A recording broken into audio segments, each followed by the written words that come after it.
We all watch and enjoy movies and films. The whole reason that Aaron and I started this whole endeavor on YouTube was to discuss our love of entertainment as well as current events. One of the major topics that we grew up paying attention to was which films were successful during awards season.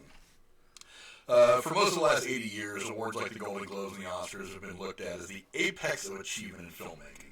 Almost everyone involved in producing the films that we all enjoy has a chance to take home one of those famous little trophies.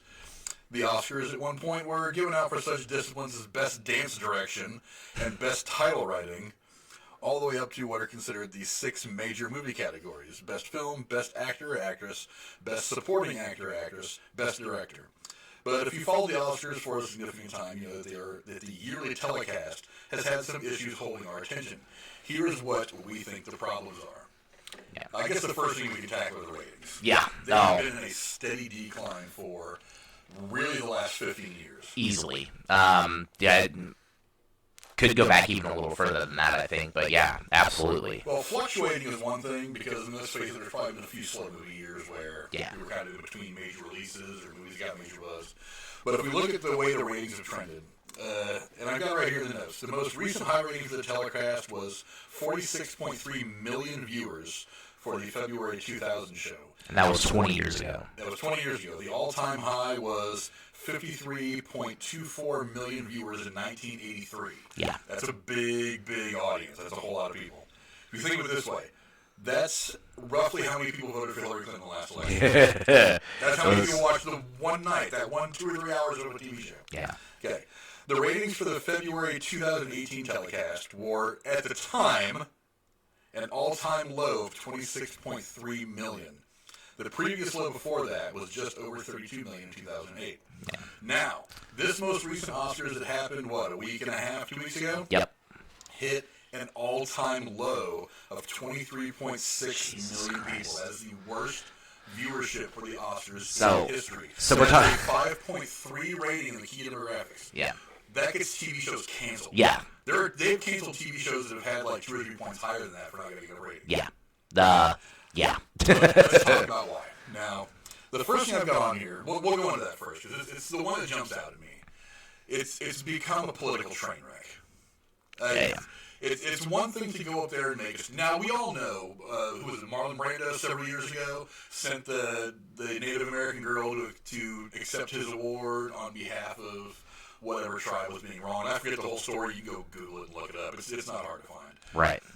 That kind of thing happening once in a while is not what I'm talking about. Because whenever I bring this up to people, especially liberal people, who want to say, oh, well, there's freedom of speech, well, I try to make excuses for this whole thing. I don't think they understand it's not necessarily about me not wanting to hear what these people have to say, which I really don't. Yeah, right. It's about me focusing in on what this night is supposed to be about. Yeah, it's an awards program. We're celebrating actors and actresses and directors and producers for making great movies. It's not a platform for you to come out and spat your whole down with the system bullshit. All right, I'm right there with you on that. I don't mind people having a point of view and even go up there and taking a few shots at whatever politician you don't like, whatever subject you want to take a shot at. It doesn't really bother me, because if it's something that's few and far between, I can just kind of roll my eyes and be like, whatever, let's get on with the telecast. Yeah. I used to really enjoy the Oscars. I don't now. I haven't watched the Oscars, I swear to God, for 15 years. I think the last time I actually watched the Academy Awards, I was actually in comm school out in California for the Marines, and that was in 2010. So it's been at least 10 years, I think. I honestly don't know if I've watched the Oscars in this millennium. Seriously, Damn. It's not that I Shots have fired. great memories going all the way back to 2000. Right. My memory, I have trouble remembering what I had for breakfast this morning some days. But, this just isn't anything I want to watch. To me, the movies themselves are more important than this stupid award show. Well, to me, now this is my own personal opinion on it. Back in the day, we used to have viewing parties. People would have Super Bowl viewing parties. You'd get like 30 or 40 people at one house, get big screen, everybody's eating, chatting, watching the game. We used to do the same thing for the Oscars. And that was the last time I saw it. It would have been early 2010. We had a little viewing party. We had like 6 people. We went out to a buddy's house. He actually was, he had base housing, so we all, went up to his house, had some nachos, watched the Academy Awards, and even then, I was watching it going like, wow, this is garbage. It's the same kind of situation, and you don't see that happen anymore, especially with like things like the Oscars, and the ratings just prove that it's just gone downhill so badly, and one of the big reasons is people don't want to hear somebody that they don't even know. Like, I say what you want to say, have your own voice and whatnot, but like, I watch your movies because you're a good actor, not because I care about what you fucking personally think. Look, I'm a baseball guy. You know this, right? I love statistics. Baseball is the biggest statistic-driven sport ever in the world. There is a statistic here that, as you were talking, it kind of occurred to me. I just made a joke earlier about the number of people that watched that telecast and the number of people that voted for Hillary Clinton in the last presidential election. So you have to imagine that roughly that many people actually want to hear somebody go up there and take shots at a guy like Trump or complain about border policies and yada, yada, yada, all the political nonsense. One thing that gets me is if those people wanted to hear that, 53 million people would have tuned in. Yeah. You had 23? 45% of that. Right. Even they don't want to hear you. Right. They agree with what you're saying and still don't want to fucking hear you. They just want to see Brad Pitt go up there in his nice, perfectly tailored tuxedo in his perfectly coiffed hair, saying thank you for whatever. I don't even know if he won a fucking award this year. I don't think he probably did. But saying thank you for the award. Thank you to this director as for part the of vision. part of my acceptance of this award, we're going to Russia to adopt another child. Yeah, he's not with Angelina anymore. Oh, I don't care. It's still funny. It's still fucking hilarious. But it's like even they don't want to hear you. No. Pontificate your views. Go up there. Look, here's one of the things that gets me. And one of the things that even before I really gave a shit about people making the political statements that piss me off, this day is not supposed to necessarily be about the actor. No. It's supposed to celebrate the entire filmmaking process. The actors get all kinds of fucking clout every day. Oh, yeah. I mean, there's a reason why Brad Pitt gets sponsorships thrown at him, because he's the face. Yeah. This is supposed to be a day to celebrate the guys. This is supposed to be a day to celebrate the sound editor. What's our favorite movie? Star Wars. Who did the sound editing for those? Can't draw his name, can you? No. Exactly. I can't draw any names from anything like that. Tell me the names of about 30 or 40 people that starred in that movie, all the way down to the guy who had a cameo as a stormtrooper while Ray was in the fucking jail cell, right? Yeah, true story. But you can't tell me who did sound editing. This is the day where we're supposed to put aside to say, hey, even this guy whose name you will see somewhere in the bottom of the boneyard in the credits, this is the time where he can walk up there, get one of those statues, we can all look at him and say, hey, what you did was the best job, the best version of your job for this entire last year. Yeah. Congratulations. That's supposed to be the moment where the Brad Pitts, the Steven Spielbergs all stand up, look at you and go, good job, buddy, good job. That's supposed to be their moment to shine. Yeah. They don't get those moments behind the scene. Actors, directors, producers to an extent, depending on who they are. Yeah, depending on who the producer is, but... And that's pretty much it. No, editors? Give me the name of a big Hollywood editor. Exactly. Yeah.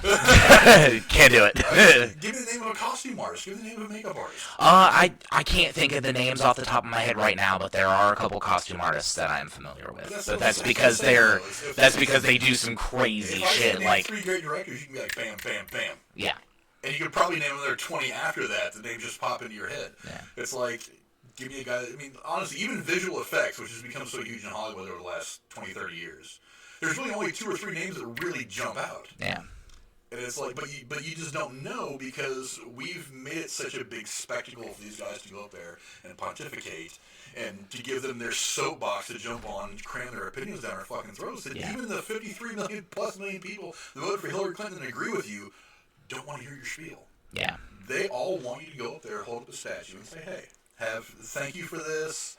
I'm very humble. Thanks to my director for helping me shape what this character needed to be. Thank you to all these people who helped me. Thank you for going to see the movie. Thank you, Oscar. This is all because of you guys. Thanks. Have a nice night. Yeah. Give me a few minutes of humility because we know that you drove your fucking $750,000 sports car to the fucking Oscars.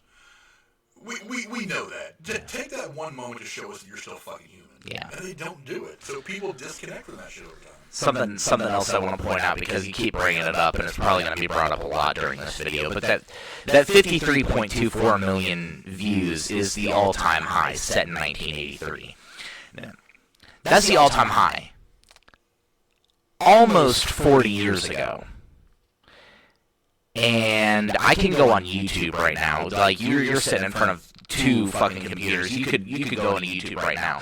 There is a 7-year-old child who gets more views a fucking hour than the Oscars get in general. Like, Jesus Christ. Toys. Yeah, for opening toys. For opening toys. Like, the kind of toys that at some point. Walmart. Exactly. At some point, he's made, he's got his own toys now. He's been sponsored for a television. Yeah, his Ryan's Awesome Toys or whatever. My fucking daughter watches it, so I mean, yeah, it's mind-boggling. It's mind-boggling, but like you're telling me that a kid has more entertainment value than the fucking Oscars does, and I fully believe it, because it's just bullshit now. A 7-year-old child. A 7-year-old child. Than getting all these beautiful, famous people in one room at one night for 3 hours. Yep. That's. Guys, you're doing something wrong. Exactly. That's what I'm saying. Like, doing something wrong. Something's wrong. Anyway, now, and one of the things that got me thinking about that particular thing a while back was I was listening to John Campea talking about a while back, a week or so ago, about why the Oscars, why the ratings are going down. He thinks that's not a problem, and I'm like, dude, that stat right there proves you wrong. That half of the people that agree with us, that agree with the people out there talking, don't even watching. Yeah, they're not watching for that. It's like watching a presidential debate again.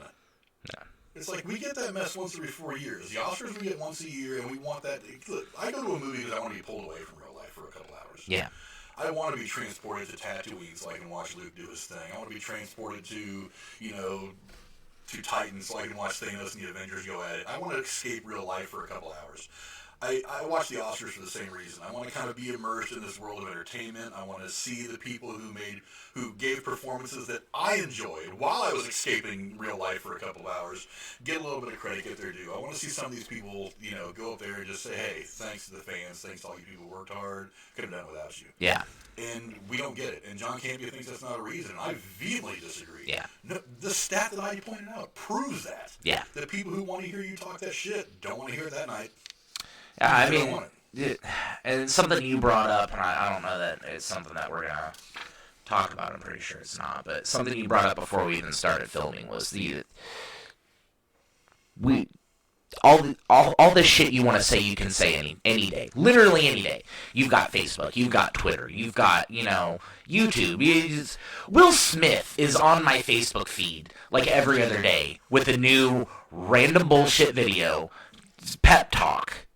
You wanna put yourself on a fucking platform and talk nonsense for 30 minutes. Do it on your own fucking time. 'Cause there's plenty other people who do. And I don't have to sit for 3 hours listening to 4 people accept one award.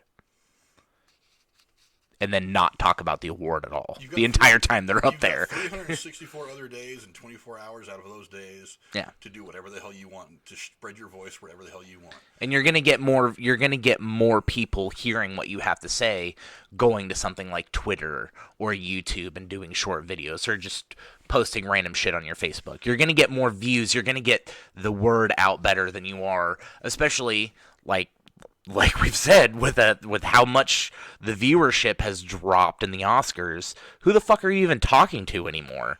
You're thinking nobody, because nobody's fucking watching. Well, viewership, I think and if I'm remembering the numbers right, viewership for, I want to say 18 of the last 20 years has gone down previous to last year.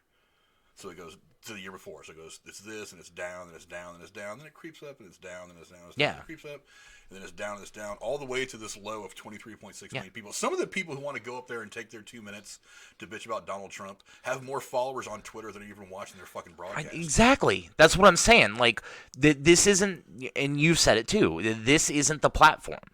This night is about the movies. It's about the people behind the movies. It's not about your own political views. You want to tout your shit, tout it somewhere else. And then maybe we'll see the ratings come back up, but I doubt it at this point. And the proof is in the pudding. You're far more liberal than I am. Well, you say we Not we liberal, have this not- we you're have not- we have this conversation all the time. I'm not a liberal. You're not ultra left, but you have many more liberal True, leanings and than it is true. So I do. You would be one of the people that actually wouldn't mind hearing about it, and even you are one of the people that's saying, "Just shut up." No, Just I've always give me acceptance speech. So my personal beliefs on the political ideology of everything is yes, you should have your own opinions. You should come to your own conclusions based on evidence that's provided from everywhere. And, you can have your own political opinion and you can disagree with somebody and that's fine.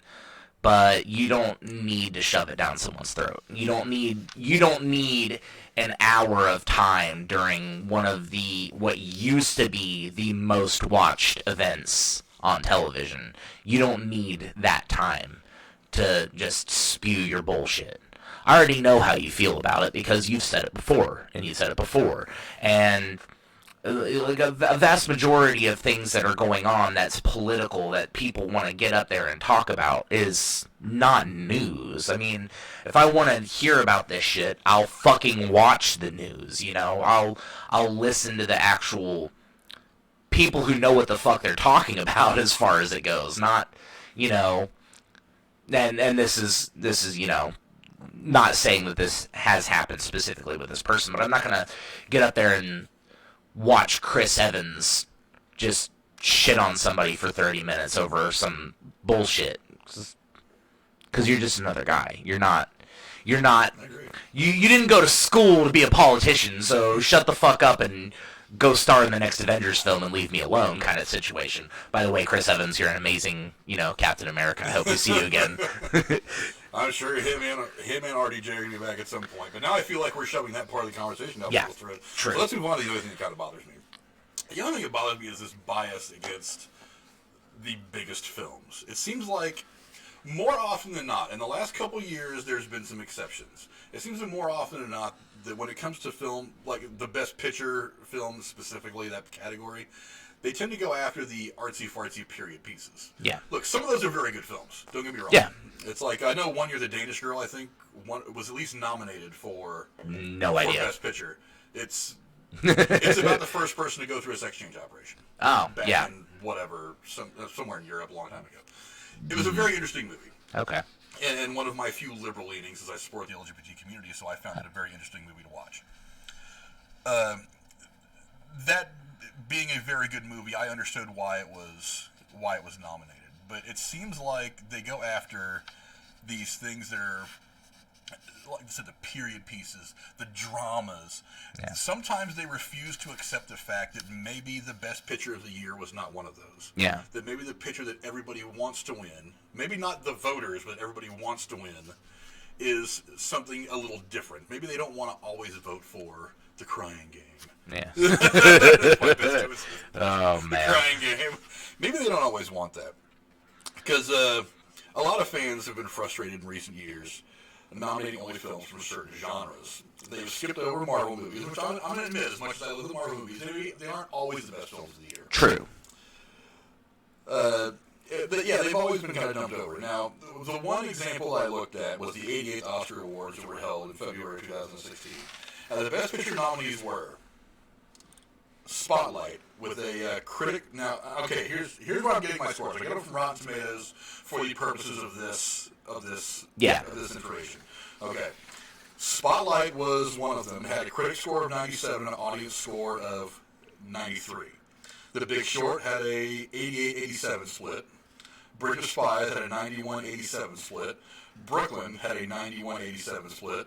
Mad Max Fury Road had a 97-85 split. The Martian had a 91-91 split. The Revenant had an 80-84 split. And Room had a 94-93 split. And that was, the first number is critic audience. And then, if I'm not mistaken, The Revenant took Best Actor, correct? That was the one that Leo won. Now, full disclosure here.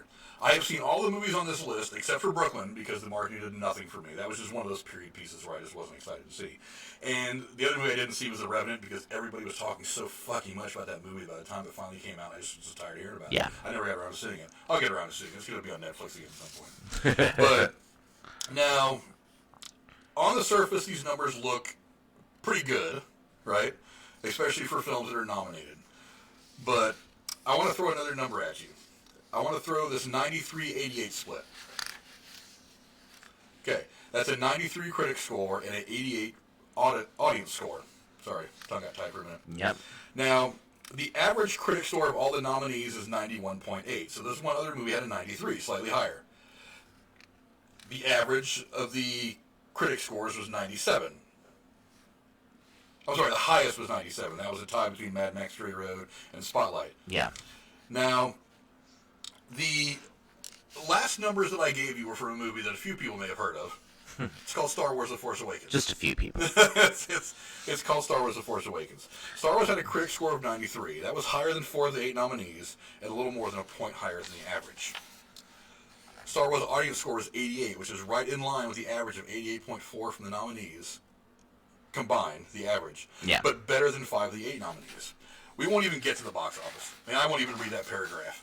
Yeah. Because if you take the box office of all those movies together, they just barely came underneath what Star Wars The Force Awakens did. Not even. Now look, I am a firm believer that box office does not a successful movie make. Yeah, well, I mean, all you have to do is go back and look at something like James Cameron's Avatar. It doesn't always necessarily depend on, it doesn't always necessarily depend on, well, how much money did it generate in the box office? Well, it also has to go along with, well, how long did you leave it in the fucking box office? That's the other argument. That's another day. But I mean, look, the Fast and Furious movies make money hand over fist, and the last 3 or 4 of those have been garbage. Oh, yeah. They've just been ridiculously stupid. Yeah.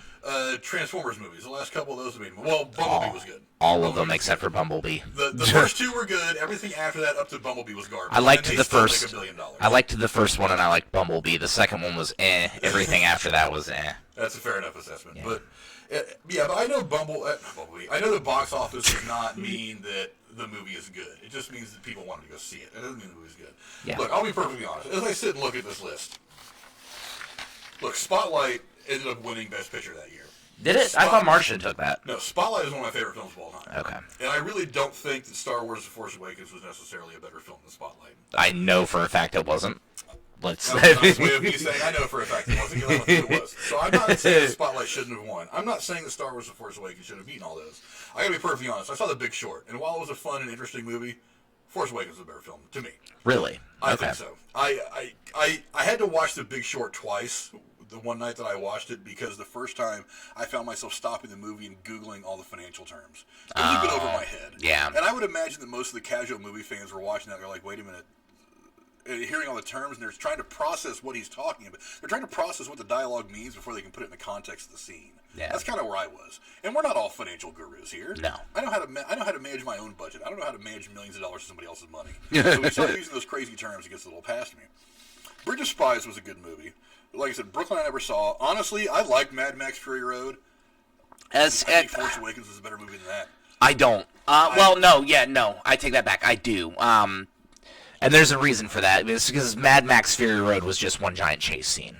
That's all it really was. That's one of the reasons why I think there was more substance in The Force Awakens. Yeah. That's just me. Again, just like John Campbell says, movies are subjective. Some people like what other people hate. True. Vice versa. It doesn't really matter.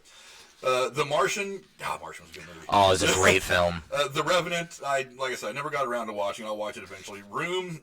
Oh wow. Have you ever seen this movie? No. Okay, I'm gonna tell you right now. Room was a hard movie to watch. I had to pause it like halfway through it. Really? Because it was very, very dense and deep, and it hit me at a very deep spot. I don't know if I'll be able to handle it. We'll see. It's a very. I'll have to look into it. But when you just compare some of these numbers, you have to ask yourself. Obviously, the movie was good. Right. Good director, J.J. Abrams. Lots of great acting. Not just from the original crew that came back to restart this franchise, but from the new crew that came in. The Ray, Finn, and all those guys. Now, again, do I think it would have won the award? Not necessarily. I would have nominated that over 2, maybe 3 of the movies that were there. Yeah. And when you're nominating all these films that really just not a lot of people are watching, one of the reasons why I put box office in here was because it's not just a tell of how much money the movie made. It's a tell of how many people are going to see these movies. Yeah. You can't tell me somebody went back to the theater 7 times to see The Revenant. No. That's how many times I went and saw Force Awakens in theaters. If we're looking at this list and the movies on this list that I actually saw in theaters, With the amount of times I went and saw them in theaters is, let's see, I saw The Martian in theaters once. I saw The Force Awakens in theaters like 4 times. I didn't watch any of the rest of them in theaters. I saw Bridge of Spies in the theater. Because I'm a sucker. Anytime Tom Hanks and Steven Spielberg get together, I'm a sucker for Oh, yeah, I mean. I watched Bridge of Spies in theaters, and I watched Mad Max in the theater. And everything else I watched when it came out on home media. Yeah, I didn't watch Mad Max Fury Road until about like a year ago. Yeah, I wanted to see that in theater because I'm a big fan of the Mel Gibson original movies. So. Well, yeah, but this was nothing like that, dude. Yeah, they were nothing like it was so... It was entertaining. It was entertaining, but it was also disappointing on that level. Yeah, I don't think that... I'm not saying... Look, I wasn't a big fan of the whole popular category that they were going to put out this last year or two. I don't want that, because one of the reasons I get aggravated with all-star game voting in sports is because the fans generally are stupid. They vote for names, they don't vote for stats. Yeah. I vote for stats, because I'm a stat person. But they seem to avoid movies. They finally nominated Logan for Best Picture. Oh, did they? Yeah. Logan was nominated, didn't win. That was a fantastic movie. That's a real comic movie with its story pulled from the pages of an actual book. Not a word-for-word, box-for-box telling of the story, but definitely inspired by the comic. Black Panther was nominated. Was it really? Yeah, no, I remember that now, actually. We'll talk about that a little more in the next section, because that's something I'm going to touch on in the next section. Yeah. But that was nominated. So I think that maybe they're starting to, at the very least, go after some of these movies that are wildly popular, as well as good, because I love Black Panther. Yes, it was a good movie. I love Logan. It's probably one of my top 5 movies ever. Logan, the thing that drives me crazy is we'll get movies, and you brought this up before. Like, I look at this list, and there's like, 2 or 3 movies that I'm like, yeah, these were great movies. This was an alright year for movies. And we mentioned this earlier. There's a year. There's like it's like the fucking locusts. There's some that come out every 4 years. There's some that come out every 7 years. There's some that come out every 21 years. And then every so often we'll get one where all 3 of them emerge at the same time, and it's fucking nuts. So we'll have years where we'll have 3, 4 great movies come out, and it's like, oh my god. But then we'll also have years where we've got like 15 movies that hit, and it's like, holy shit, the world's ending, because every single one of these movies was stellar. 100% great. And I think I forgot where I was going with this. I remember now. I think that what happened with Logan, like, there was a very real chance that movie could have been nominated and won every fucking category, because the score in that movie was amazing. The actors, the level of realism we got. I felt like they weren't actors in a movie; they were those fucking people. Patrick Stewart played the hell out of being a senile Professor X. It was amazing. They also didn't rely on the typical comic book trope for that. No, exactly. And it was... You could have taken that and been like, oh, this is just an all original... If you ignore everything that ever happened with any of the X-Men stuff altogether, and we pretend like this was the first time we saw these characters on the silver screen, that movie could have stood up as a sci-fi movie, not a comic book movie, all by itself. And it did an amazing fucking job. That there's no reason for me to think that movie should have not only been nominated, but also won. But if I remember correctly, there were a couple movies that came out that year that were fucking phenomenal, which is probably the reason why. But in my opinion, the reason why it didn't actually win any of the categories.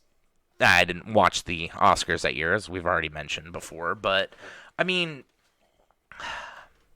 there's tropes about specific types of movies. We're talking about the genres, and then certain things not getting nominated, and as I've mentioned before, you've heard me talk about this about 1,000 times, there's a reason why Star Wars doesn't ever get nominated, and that's George Lucas's fault for fighting with the Directors Guild or the Producers Guild, 45 fucking years ago during A New Hope. It's interesting you say that, because I think more than The Force Awakens, You can go back to 77 when A New Hope came out. The first Star Wars film came out. I would be shocked if anybody could tell me with a straight face that movie couldn't have been considered a masterpiece in filmmaking. Oh no, yeah. The science fiction genre was dead when this movie came out. Yeah. It had been dead for 20 years. Yeah, but that's reinvigorated the entire genre. And on top of that, it was nominated for many, many awards. A New Hope was? Yes.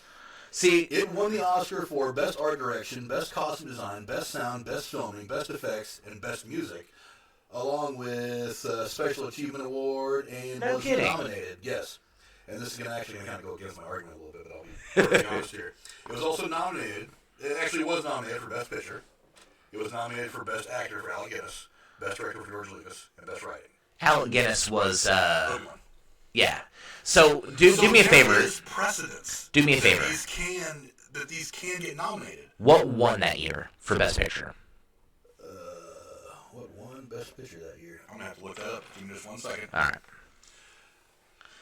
But there's generally a reason why movies like this don't hit the Oscars as hard as something like Mad Max or The Martian or The Revenant. It's because these are movies that are based more heavily in the acting aspect than they are in the special effects aspect. I fully expect any time a Star Wars movie to come out, or any time the next big picture piece for Marvel comes out, that if we had a special effects category, which I know we do, those movies will take those categories 100% every time. But people generally look at movies like most of the Marvel movies, especially like the Avengers, all the mashup movies. There's a lot less acting and a lot more punching. Okay, well, Best Picture was Annie Hall. Annie Hall. Never seen it.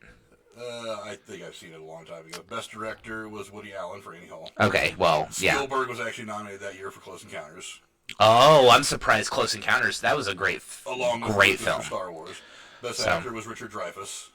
Best Actress was Diane Keaton in Annie Hall. Best Supporting Actor was Jason Robards, one of my favorite actors of all time. Best Supporting Actress was Vanessa Redgrave. So I recognize like 5 names out of that. Diane Keaton. And then you get kind of deep into the weeds. Yeah. So, I mean... Yada, yada, yada. But, so there is precedence that these movies actually are good because you nominated that Star Wars.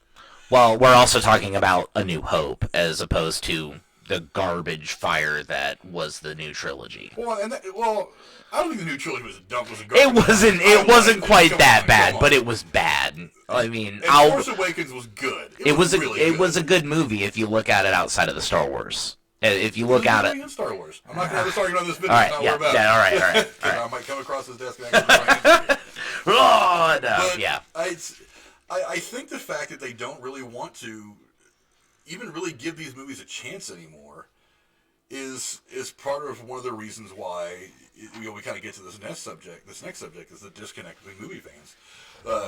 John Farr wrote an article for the Huffington Post in March 2013 that I came across while I was doing some reading. When a ceremony offers only fitful rewards for its viewers, it also exposes the Hollywood bubble effect. The sense that we are watching a show where all these rich, beautiful people are congratulating themselves for their amazing cultural contributions. Just perhaps they think those contributions are more significant than they really are, and the whole thing is for and about them more than about the movies and about the public that pays for it all. Farr also goes on to point out that the films that did win were clearly not always deserving, a view that's plagued the Oscars for years, and seems like every other year most of the viewing public and industry insiders take issue with one or two of the winners. The one specifically that stands out is when Pacino won his Oscar for... No, I know what you're talking about. I actually had the notes earlier. Yeah, Son of a Woman. Son of a Woman. Many people thought that he was not the most deserving that year, and I forget who he was nominated against off the top of my head. But a lot of people thought that other people deserved it, but that it was given to him more as a kind of a, what's the one that they actually had? A Lifetime Achievement Award. Yeah. That it was given to him more because he'd been around for a while and he was a huge name rather than because he was actually the best performance of that year. Yeah. And that's the kind of thing that turns people off. And I think that's one of the reasons why fans feel a little disconnected is that they're not nominating the movies that people actually want, that people actually like. Well, and it seems like it's more. It seems like it's like when you vote for prom king queen. Yeah. It's like it's the coolest, prettiest guy, but it's not the guy that everybody likes in school. Yeah. And I think that's what we saw literally in the example that we had before. You know, from my understanding, The Revenant was hardly Leonardo DiCaprio's best acting. I mean, I can go back to the first film he was in, where he played that mentally challenged little boy that literally everybody thought he was actually a mentally challenged person in the film. He was in Growing Pains, too, back in the 80s, don't forget. Growing Pains? No, before his big movie career started. What movie am I talking about? I can't remember the name of it. What's Eating Gilbert Grape? Yeah. So, like, literally, when they finished that and they had their, like, opening night and all the actors and everybody went to that, you know, super famous Hollywood cinema, and everybody was like, huh? Man's Chinese Theater. Yeah. So everybody was like, oh shit, I thought you were, like, really retarded. And he's like, no, I was acting. Like, that's acting. He's like, no, motherfuckers, give me the Oscars now. Yeah, exactly. But we come to The Revenant, and, like, his acting is hardly any, like, even Wolf of Wall Street, I feel like he did a better acting job. I've seen the trailers. The trailers made the movie look like garbage. Like, you can't tell me that was his best acting. He got nominated for that role, and he won the Oscar that year for Revenant because so many people were like, fuck you, give Leonardo DiCaprio an Oscar. And the Oscars were like, you know what? Leave us the fuck alone. We'll give him the goddamn Oscar. We don't care anymore. And they really don't care anymore. I think that's what it boils down to. Yeah, like I said, I think it's that high school popularity contest. They're voting for prom king as opposed to voting who actually did the best job that year. And it's pretty fucking sad. I mean, honestly, really, Matt Damon? Dude, he carried a fucking movie. Yeah. It wasn't like he was one of many people in the movie. I mean, he carried that fucking movie. He was that movie. He was the movie. Like, we had like 4 scenes with other people. It was him the whole movie. Yeah, and it was amazing. Tom Hanks carried Castaway just like Dylan carried The Martian. Now, granted, they cut back to Earth and to the spaceship a few times, but I mean, the soul of the story is all on Mars with Matt Damon. So I think he did a way better job. Oh, absolutely. I've even heard. Now, a lot of people said that Leonardo was great in The Revenant, but I'm like, there was help there. Yeah, but was he Captain Blondebeard? That's my question. If he wasn't Captain Blondebeard, he didn't get my vote for the Oscars. Well, I mean, Michael Keaton in Spotlight was fucking boss. Have you ever seen that movie? Have you ever seen Spotlight? No. It's about the Boston Globe reporters that exposed the whole Catholic molestation thing. Oh, really? Blew the whole story up. I didn't even hear about this. Riveting. It is one of my favorite movies ever. But I mean, there's other performances that I did see in there that I could be like, I'm sorry, I'd take Matt Damon over most of what Leo's done his entire career. Yeah, I know, right? But with the exception of a few films, sure. But I mean, over most of what he's done his entire career. When you can act the shit out of playing a drunk angel who just cut his own wings off, I think you're a great actor. You're already leagues ahead of everybody. And he has a scene as Loki in the Jay and Silent Bob reboot. Yes, he did. No, he played Loki in Ragnarok. He was the actor that was playing Loki in the little play that Loki had going on when Thor came back. He played Loki there. And then Chris Hemsworth's older brother played Chris Hemsworth. Like, I mean... It just goes with the fact that the whole movie was one giant joke and didn't take the source material all that seriously. Oh, it was great, though. It was funny. Yeah. But, yeah, I mean, that's... I don't know. Just overall, the Oscars are kind of just pointless anymore. Now, look, John Campea did raise some interesting points when he was talking about it a couple weeks ago. He said a few things that I absolutely agree with. One is lose the musical numbers. We don't have music coming into movies nowadays like we used to. You don't get scores like Star Wars. There's not like an 80-piece orchestra doing stuff. He wasn't necessarily talking about the scores. He was talking about why do we have a full-blown 15-minute long musical number at the beginning and end of every segment. Oh, that's what you're talking about. So it's okay, like, yeah, you know, he said 1 or 2 songs, like, because I remember when I was younger, there was one year, and I can't remember what year it was, that the only real musical performances was over the course of the night. You know how every now and again over the course of the night they'll announce like one nominee from the big category. Yeah. And that's how they announced the nominees for Best Song, was they would have the singer go out there and sing it. So it's like coming back from the first break, they would introduce, you know, like Whitney Houston singing whatever her song from The Bodyguard, and then the next person would coming out of the next break, and they would say, "Here's this song is nominated for the Oscar for Best Song," and then the singer would perform it, and they would sing the 3, 4, 5 songs, and then towards the end of the night, after those performances were all done, they would hand out the award for Best Song as the lead-in to the 4 or 5 big categories: the Best Picture, Best Director, yada yada yada. That makes sense to me. But these full-blown, I mean, Christ, they had people there that weren't, why the fuck was Eminem at the Oscars? I mean, why? Are you just now noticing that he did 8 Mile and he's really an actor too?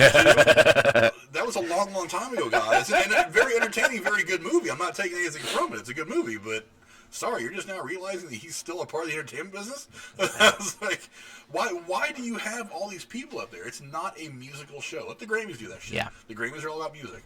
And that's one of the things that he brought up. He actually, and I forget all the stuff that he brought up, but I agreed with a lot of what he said. I mean, the one thing I really disagreed with is how the whole making a political statement doesn't turn people off, and it's not really a big deal. Yeah, it absolutely is. It's really fucking annoying. Yeah. And I get tired of hearing people pontificate, but I mean, and the other thing is the length. I mean, Jesus Christ, I think this last one earlier in the month was like 3.5 hours long. I really, honestly, I still haven't sat and watched The Irishman because it's 3 hours long. I don't have that kind of a block of time to dedicate to sitting on my ass and watching something on TV right now. Yeah, that's fair. I was like, you got to cut this down to about 2, maybe 2.5. If you've got a year where the movies were fucking spectacular, like the one that we pointed out had Spotlight, Big Short, Bridge of Spies, those are some really, really good movies. So if you have a big movie year, maybe you stretch it out a little bit. Especially if they've put up big box office numbers and there's still a lot of buzz. I mean, if you get a movie that comes out in like March or April that still has significant Oscar buzz and is considered an Oscar favorite come January, when you really start to ramp up the Oscar talk, or December, January, when you really start to ramp it up, that's one thing.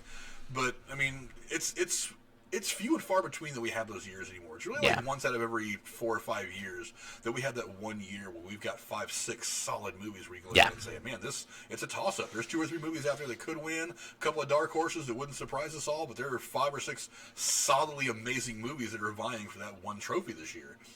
And we don't get those years all that much. So there doesn't really seem to be a purpose for having a 3.5 hour long telecast that goes until fucking midnight. No. I mean, I don't even know when the Oscars started this year. It was like 8 o'clock or something like that. And it was like midnight when it was over. It's like, God, sorry. Yeah. You just ate up the entire primetime block. Yeah. For enough. For shit ratings. For shit ratings. Yeah, what do the networks think of this stuff? Oh, man. God, 23 million people. Like, God. No. If I were in a couple of Seinfeld and Friends reruns back to back. Oscars are moving to public access television. I get better directors. Fewer musical numbers.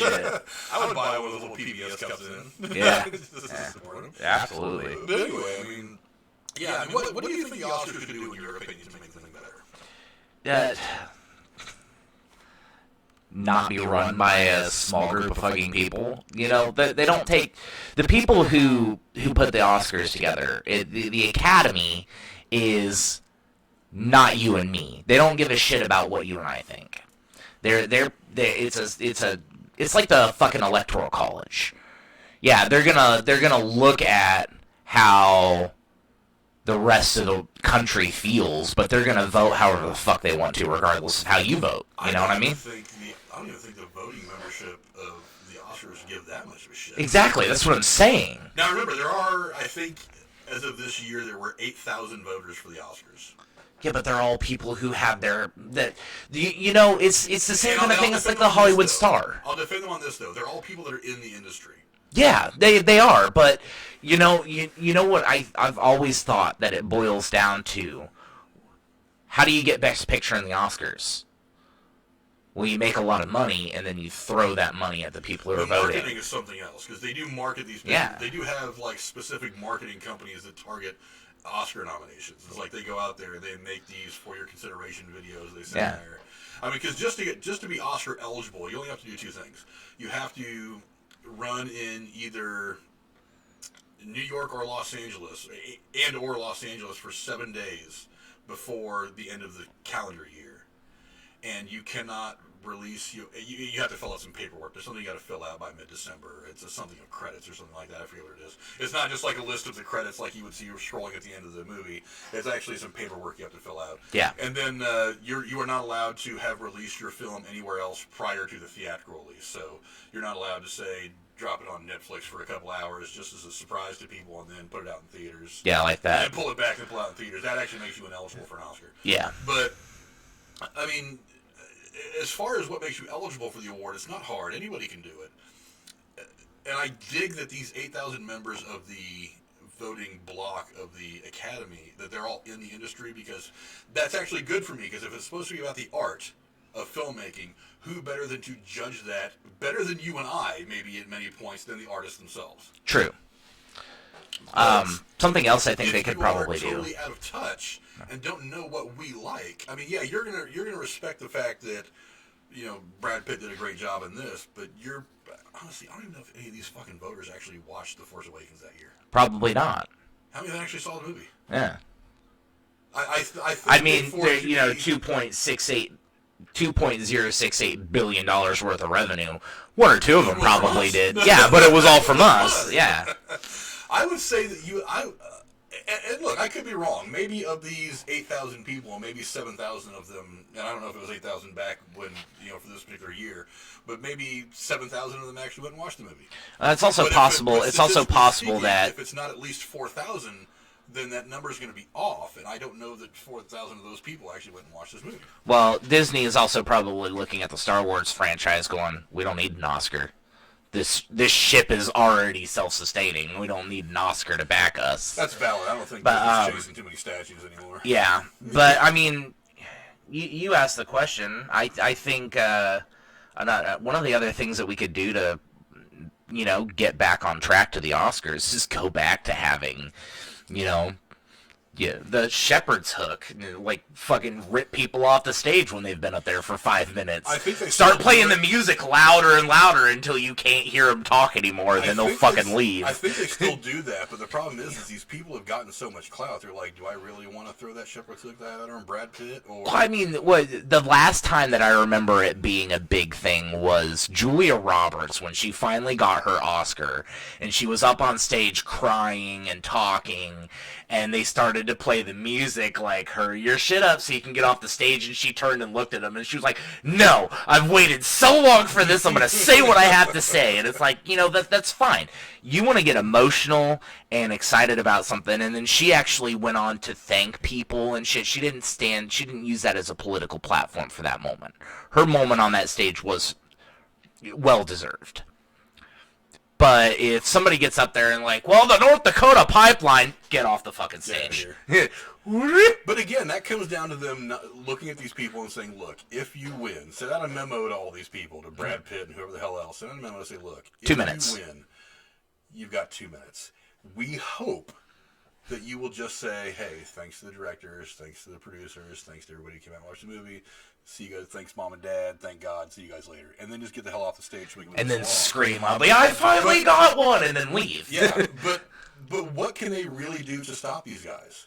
Because, I mean, other than like the literal shepherd's hook, or maybe a little light that shows, or playing them off, you can't really tell these people no. Sure you can. Because if stop giving them fucking Oscars. They don't want to do that. If you're not giving them Oscars, and fewer people are going to watch. You're already having a problem with viewership. Because fans still want to see Brad Pitt win an award. They just don't want to hear him go in there and pontificate about the environment or whatever. Put out a memo to the fucking public.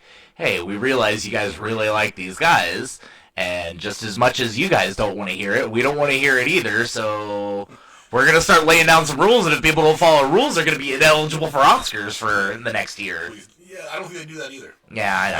I think that it's more important for them to be able to give that Oscar to the Brad Pitt or the whoever I keep using Brad Pitt as an example. It's just one that comes up. So whatever big star at the time that they want to, because they're marketing their show while they're in the middle of their show. Yeah.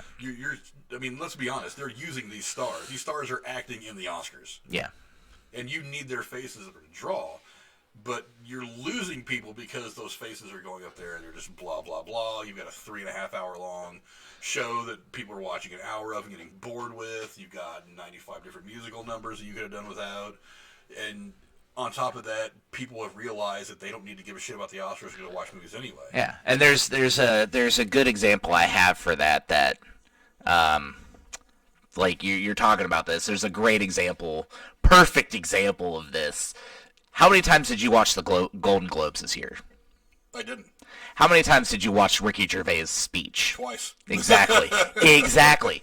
There's an entertainment value, but past the fun bits that I actually do want to watch, I don't fucking give a shit anymore. And on top of that, in the age of YouTube, you really can't get this stuff in cuts. Exactly. If you really want to hear Brad Pitt's speech, like if he does say something that interested you for whatever reason, you can wait till the next day or even before that show is over. Somebody's going to have a clip of that up on YouTube. Exactly. You can watch that 2 or 3 minutes and go back to your life.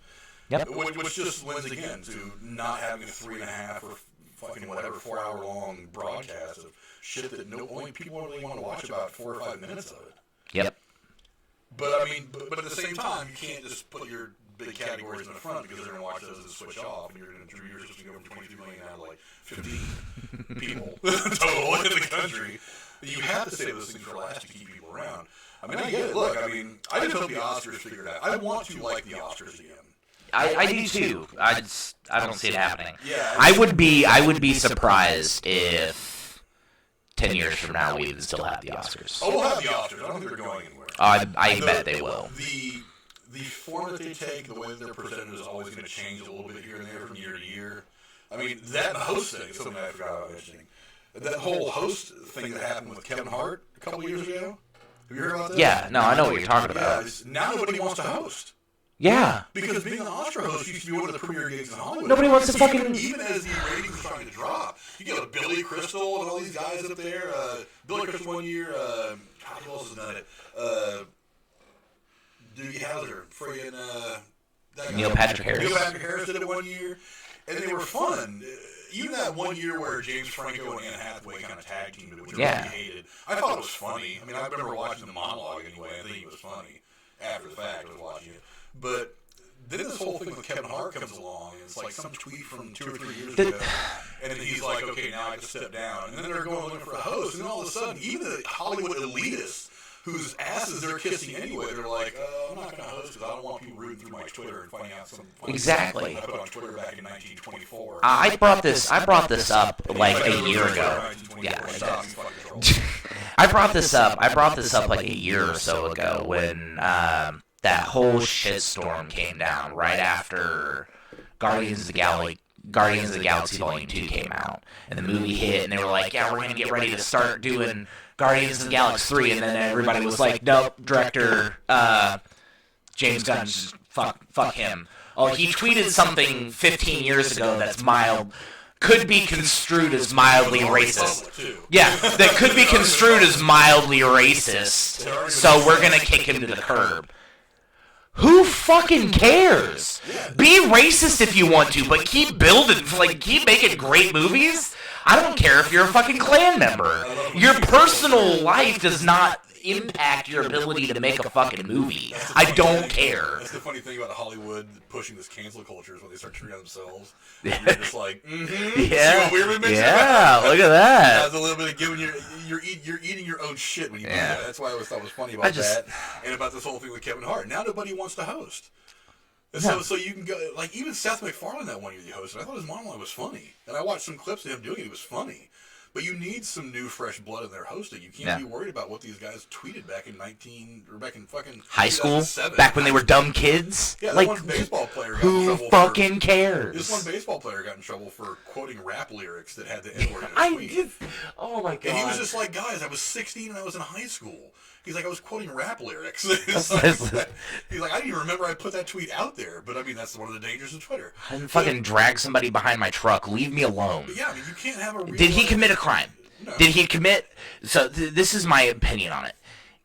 If you commit an actionable crime that you can be prosecuted for and put in jail, then maybe that's something that I should give a fuck about.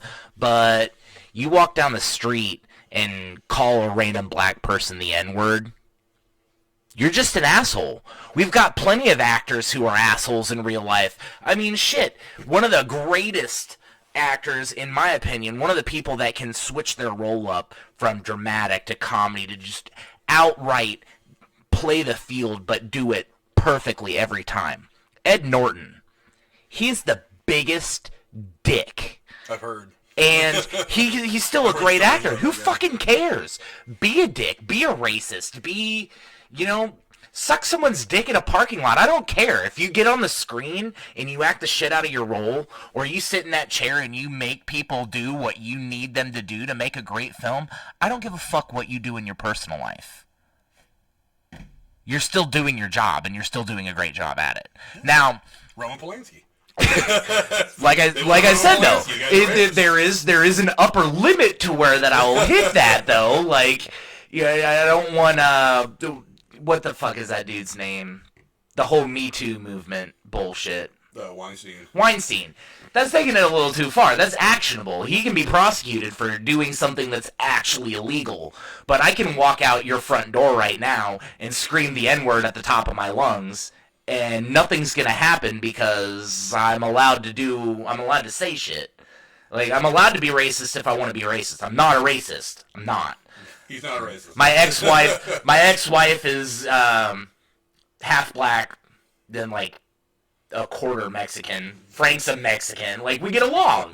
I'm not a racist. I'll say some dumb shit from time to time, but I'm not gonna get put in a jail cell for, calling someone the N-word. I'm not gonna get in trouble for calling you a spick, especially considering that was your nickname in high school anyways. So, I mean, like, let's be real here. I go out and rape somebody, I'm going to lose my job, I'm going to go to jail. I call someone the N-word and they beat the shit out of me, they're going to go to jail, and I'm still going to look like an asshole. But I'm not going to lose my job. Well, I say that, but nowadays you probably can, because if you're openly racist, apparently you can, that's actionable to be fired, which is fucking stupid. The First Amendment protects us from things like that for a fucking reason. This blows my mind. James Gunn, you're an amazing director, and you could probably kill somebody, like, in cold blood, in front of me, and I'd be like, so when's the next Guardian of the Galaxy movie coming out? I don't fucking care. Like, let's just get this done, alright? Well, we've been going on for almost an hour about this, and I'm pretty sure we could probably go for a lot more, but, I mean, the question is, what do you guys think? Do you guys agree with us that the Oscars has just outlived its usefulness? Do you agree with some of the changes that we say we want to make? Are you tired of hearing people go up there and just pontificate and bloviate about their political views instead of making the night about the movies the way that it should be? Go down in the comments below, let us know what you guys think, if you agree or disagree, and we'll catch you guys later. Bye.